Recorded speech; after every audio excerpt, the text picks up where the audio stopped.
시편 69편의 말씀은 다윗이 고난 중에 하나님 앞에 드리는 기도십니다. 69편의 상황이 어떤 상황인지는 우리가 자세히 알 수는 없지만 분명한 것은 다윗이 굉장히 심한 고난을 당하고 있다는 사실입니다. 왜냐하면 내 영혼까지 물이 흘러 들어왔다.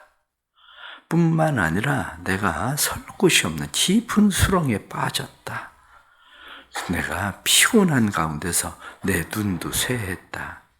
이런 말씀들을 보면 까닭없이 나를 미워하는 자가 너무 많다. 그것뿐만 아니라 내가 하지도 않은 것까지 다 물어주게 생겼다. 이런 이야기들을 보면 지금 다윗이 얼마나 힘들고 어려운 상황인가 하는 것을 우리가 알 수 있습니다. 그리스도인답게 산다는 거 쉽지 않습니다.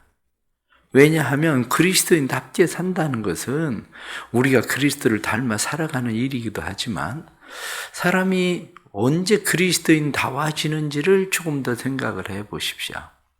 사람이 그리스도인다워지는 것은 사실은 고난당할 때입니다. 내가 고난당하기 전에는 하나님을 잘 알지 못했습니다. 그런데 고난당할 때야 내가 비로소 하나님을 압니다. 이게 그리스도인들의 삶의 중요한 방식 가운데 하나거든요. 편안하고 안전하고 아무 일 없이 그냥 잘 될 때에는 하나님을 별로 생각하지 않아요. 그런데 편안하고 안전하고 잘 될 때가 아니라 힘들고 어려워지고 고난 당할 때야 비로소 우리가 하나님의 뜻을 찾게 되고 하나님을 생각하고 하나님의 방법대로 살아야 되는 게 맞구나. 그리고 그때 가서 사람들은 하나님의 방법대로 살려고 힘쓰고 애를 씁니다. 그런데 문제는 뭐가 문제냐? 내가 그러할 때 하나님의 방법대로 살아도 욕을 먹어요. 오늘 성경에 나타난 말씀처럼 주의 집을 위하는 열심히 나를 삼키고 주를 비방하는 비방이 내게 미쳤나이다. 9절 말씀 보면 이렇게 살면 안 되겠다. 하나님의 일에 더 열심 품어서 살아야 되겠다. 그리고 더 열심히 이제 하나님의 일을 하려고 해보세요. 그럼 사람들이 뭐라 그래요? 네 앞가림이나 잘하라고. 지금 그럴 때냐고. 지금 교회 봉사할 때냐고. 나가서 한 푼이라도 더 벌어라. 뭐 이런 얘기 해가면서 사람들은 오히려 비방해요. 저 사람이 정신 차리고 이제 하나님께 돌아왔구나. 이렇게 생각하는 게 아니라 오히려 더 비방한다고요. 그것뿐만 아니라 나타난 10절 말씀을 보면 내가 곡하고 금식하였더니 그것이 도리어 나의 욕이 되었으며 오히려 이럴 때 힘들고 어려울 때 금식하고 기도해야지. 그리고 열심히 금식하고 기도해 보세요. 사람들이 같이 기도해 줄게요. 얼마나 힘들어요. 이렇게 얘기하는 게 아니라 말씀에 나타난 것처럼 뒤에서 수군거리고 욕해요. 아이고 기도한다고 되나? 저렇게 기도만 한다. 금식하고 뭐 저렇게 기도하고. 왜? 그리스도인들이 살아가는 방식의 기준이 세상 사람들의 기준하고 다르기 때문에 그래요. 그런데 어떻게 교회 안에 있는 사람들도 똑같이 세상 사람들의 관점으로 그걸 바라보고 그것을 비난하고 그것을 욕해요. 뒤에 나타난 말씀 보세요. 11절 말씀에 내가 굵은 베옷을 내 옷으로 삼았다. 그랬더니 그들의 말거리가 되었다. 내가 이제 겸손하게 하나님 앞에 살아야 되겠다. 베옷을 입는다는 것은 겸손함을 표하는 거거든요. 하나님 내가 죄인입니다. 이제 그리고 살면 그것도 또 욕을 해. 그러니 예수 믿는 사람들이 그냥 펑펑 쓰고 아무렇게 뭐 자기 마음대로 자기 뜻대로 막 살 때에는 진짜 세상 사람들이 욕을 해요. 세상 사람들이. 그런데 어려움을 당할 때 하나님 앞에 이렇게 사는 게 아니었는데 정신 차리고 잘 살아봐야 되겠다. 그리고 하나님 앞에 정신 차리고 잘 살아보세요. 다시 하나님의 전에 열심을 품고 금식하고 기도하고 헌금 생활을 안 하던 사람이 헌금을 하고 뭐 이렇게 생활하면 하나님도 다 하셔. 지금 뭐 그렇게 헌금하고 뭐 그럴 때냐? 네 앞가림이나 잘해라. 빚이나 갚아라. 뭐 이러면서 사람들이 욕하고 비난하고 조롱하고, 이거는 세상 사람들이 그러는 게 아니에요. 세상 사람들이 그러는 게 아니라 교회 안에서 여전히 하나님의 방식을 모르는, 교회 안에 세상의 방식으로 살아가는 사람들은 그렇게 욕을 하고 비난하고 말거리로 삼고 그런다는 거예요, 성경은. 중요한 거는 그럴 때 그걸 어떻게 믿음으로 잘 넘어가느냐, 이 문제죠. 아이고, 사람들이 저렇게 하는데 금식도 하지 말고 기도도 하지 말아야 되겠다. 아니면은 배옷을 입고 겸손하게 하던 그런 삶의 태도도 그냥 뭐 옛날에 살던 대로 그냥 사는 거지 뭐. 그리고 또 그렇게 살고, 아니면 하나님의 전에 열심을 내던 것도 그래 열심히 해봐도 욕이나 먹지 뭐 그만둬야 되겠다.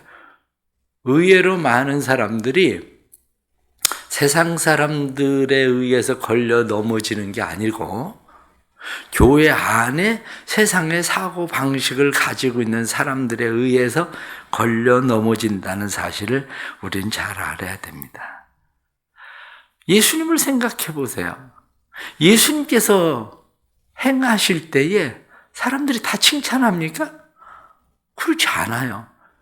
예수님의 삶의 방식이 있는데, 난 죄인들이 친구로 왔다, 난 섬김을 받으러 온 게 아니라 나는 섬기러 왔다, 예수님의 삶의 방식에 대해서 사람들은 저 사람이 죄인의 집에 가서 먹는다 그리고 얘기하고, 예수님께서 음식을 먹으면 저 사람은 금식도 안 하고 잘 먹기만 잘한다 욕하고.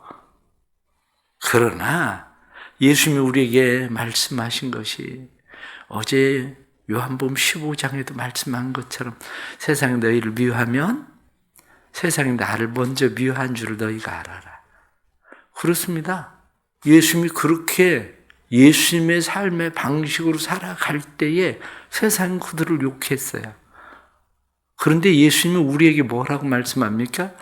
그래도 너희는 나를 따라와야 돼, 이렇게 말하는 거죠.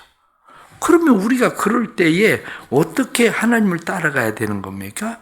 오늘 성경의 본문에 나타난 말씀이 그럴 때 우리가 하나님을 따라가는 방식에 대해서 성경은 말씀하는 겁니다. 가장 첫째가 기도하라는 거예요. 힘들고 어려우냐? 고난당하냐? 이 말씀에 나타나는 것처럼 설 곳이 없는 깊은 수렁에 빠졌다고 생각하냐? 큰 물에 들어가서 그 물이 너를 넘치고 뿐만 아니라 그 물이 내 영혼까지 들어온 것처럼 느껴지는 때냐? 그럼 기도해라, 이렇게 말하는 거죠. 기도를 오늘 3절에 나타난 말씀 보니까 내가 부르짖음으로 피곤하여 나의 목이 마르며 나의 하나님을 바라서 나의 눈이 쇠하였나이다. 하나님 앞에 부르짖는데 피곤하여 목이 마르도록, 눈이 쇠하여 질도록 하나님 앞에 기도한다는 거죠. 그리스도인들의 삶에 힘들고 어려울 때, 고난당할 때의 삶의 방식이 기도하지 않으면 아무리 무엇을 어떻게 하는 것 같아도 주님의 삶의 방식을 따르는 게 아닙니다. 주님은 새벽 미명부터 기도하고 밤이 맞도록 기도하시고, 겟세마네 동산에 올라가서 주님은 기도하시고, 예수님은 계속 기도하시잖아요. 그런데 우리가 기도하지 않고 주님을 따라간다고요? 주님의 방식대로 산다고요? 천만에요. 그러니까 기도하지 않는 그리스도인은 주님을 따라가는 그리스도인이 아닙니다. 기도하지 않는 그리스도인들은 힘들고 어려워서, 피곤해서, 바빠서 기도할 수 없어서, 예수님은 그렇게 말씀하잖아요. 너희가 1시 동안 나와 깨워서 기도할 수 없더냐? 주님은 우리에게 그렇게 말씀하셔요. 기도해야 된다는 거예요. 우리 사랑하는 성도들에게 하나님께서 은혜를 베풀어 주셔서 하나님 앞에 드려지는 기도가 있길 축복합니다. 그런데 그 기도는 다윗이 하나님 앞에 드리던 기도, 오늘 다윗의 시 이렇게 말씀한 것처럼 다윗이 기도하던 기도를 보십시오. 다윗이 기도하던 기도는 눈물의 기도입니다. 자기 심상이 젖을 정도로 하나님 앞에 늘 눈물 흘리는 기도. 다윗은 용사입니다. 강한 용사. 그런데 용사의 마음에 흐르는 눈물. 그리스도인들은 그게 필요한 거예요. 그리스도인들의 가슴에는 주님을 향해서 흐르는 눈물이 있어야 돼요. 그런데 다윗은 그 눈물을 흘릴 줄 아는 사람이죠. 눈물을 흘리는 것이 용사에겐 부끄러운 일이죠. 그러나 다윗은 부끄러워하지 않고 하나님 앞에 눈물을 흘리며 기도하는 사람입니다. 그런데 우리가 살아가면서 때때로 우리는 눈물을 흘리지만 그 눈물, 거짓 눈물도 많아요. 어떤 사람이 장례식에 가서 펑펑 울어요. 장례식에 가서 펑펑 우는데 장례식에 가서 한참 울고 났을 때에 왜 울었나 생각을 해보니까 미망인이 된 사람은 불쌍해서 울은 게 아니라 거기 와서 보니까 자기 신세가 처량하거든. 자기 신세 생각하고 울은 거지 와서 미망인 보고 울은 게 아니야. 거짓 눈물이야, 거짓 눈물. 다른 사람이 볼 때 슬픔에 동참하고 그러는 것처럼 보여지지만 거짓 눈물. 하나님께서 진짜 눈물과 거짓 눈물을 구별하지 못할까? 우리의 눈물을 주의 병에 담으소서 이렇게 말씀하는 것처럼 우리가 주님께서 주의 병에 담는 눈물 그것을 구분하지 못할까? 바로 그 문제예요. 그게. 때로는 보세요. 때로는 어떤 남편들은 꼭 술 먹고 자기 부인 패고 나쁜 짓 하고 그리고 나서 부인이 떠난다 어쩐다 그럼 붙들 울어 또. 그런데 속지 마요. 그 거짓 눈물이야. 그게 진짜면 그 다음에 또 때리겠어? 안 때리지. 가짜 눈물이에요. 가짜 눈물이 뭔지를 쉽게 구분할 수 있는 게 뭔지 아세요? 가짜 눈물을 쉽게 구분할 수 있는 게 여자가 헤어지겠다고 그러면 남자가 붙들고 울어. 헤어지면 나 죽겠다고 울어. 절대 속으면 안 됩니다. 그 목숨을 담보로 지금 한마디로 장난질을 하는 거예요. 그게 진짜 그 여자 아니면 자기가 살 수 없을 것 같아서 그런 게 아니야. 자기 목숨을 담보로 그 여자에게 한마디로 거래를 하고 있는 거지. 하나님 앞에 그렇게 거래를 하는 거 하나님이 모르실 것 같아. 세상 사람들은 모르니까 그 남자하고 또 그러니까 나중에 평생 매 맞고 살고 그냥 뻑하면 이런 일들이 왜 벌어지냐면 진짜 눈물과 가짜 눈물을 구분하지 못하니까 벌어지는 일들이에요. 이게 살면서 다시 하나님 앞에 흘리던 눈물이 어떤 눈물이었는지 그의 기도가 어떤 기도였는지 우리가 그것을 잘 볼 줄 알아야 내 마음의 진실로 하나님 앞에 회개하는 기도도 하고 내 마음에 하나님을 향한 기도가 되는 겁니다. 또 하나 중요한 기도가 있습니다. 그것은 6절에 나타난 말씀 보니까 주 만군의 하나님이여 주를 바라는 자들이 나를 인하여 수치를 당하게 하지 마소서. 이스라엘의 하나님이여 주를 찾는 자가 나로 말미암아 유혹을 당하게 하지 마소서. 이게 굉장히 중요한 거예요. 왜 이게 굉장히 중요하냐면 우린 기도할 때 늘 나만 생각해요. 그런데 지금 다윗이 뭐라고 기도합니까? 하나님 나 때문에 내 이웃이 내 주변에 있는 사람이 하나님을 바라고 기대하는 사람들이 수치나 욕을 먹지 않게 해주세요. 하나님 나 때문에 욕 먹지 않게 해주세요. 기도할 때 그런 기도해야 돼요. 왜 그런 기도해야 되냐면 사실은 예수 믿는 사람들 때문에 세상 사람들이 욕을 하는 일들이 얼마나 많아요. 잘못 안 했는데 욕을 먹을 수도 있어요. 그런데 진짜 잘못해서 욕을 먹게 되는 일들도 있어요.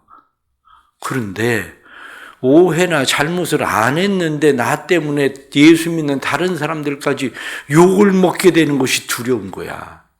하나님 나 때문에, 나로 인해서 다른 사람들이, 주를 바라는 사람들을 수치를 당하지 않게 해주시고 나로 말미암아 욕을 먹지 않게 해주세요. 하나님, 나 수치당하는 건 괜찮습니다. 하나님, 나 욕먹는 거 괜찮습니다. 내가 억울하게 물어주게 생긴 것도 하나님 괜찮습니다. 그런데 나 때문에 하나님 이런 일이 벌어지면 나 때문에 다른 사람들이 욕을 먹습니다. 예수 믿는 사람들이 욕을 먹습니다. 수치를 당합니다. 주님 도와주세요. 바로 그런 마음이 있어야지. 그런 마음이. 오늘 말씀을 보니까 다윗이 얼마나 그런 마음을 가지고 하나님 앞에 기도하는지. 가장 중요한 하나는 하나님 앞에 기도할 때의 16절 말씀 보니까 여호와여 주의 인자하심이 선하시오니 내게 응답하시며 주의 많은 긍휼에 따라 내게 돌이키소서. 주의 얼굴을 주의 종에게 숨기지 마소서. 내가 환난 중에 있사오니 속히 내게 응답하소서. 하나님의 은혜를 기대하고 기도하십시오. 하나님 은혜 베풀어 주십시오. 하나님 응답해 주십시오. 주의 인자하심과 주의 긍휼하심으로 하나님 나 불쌍히 여겨주세요. 나 좀 불쌍히 여겨주세요. 하나님 나를 친절하게 대해주세요. 내가 하나님 앞에 잘못했어도 하나님 좀 봐주세요. 친절하게 대해주세요. 내가 회개합니다. 진짜 회개합니다. 이게 우리가 드려야 될 어려움 당할 때 삶의 기도의 방법이에요. 그게. 또 다른 하나는 하나님을 찬송하고 사십시오. 예배자가 되게 사십시오.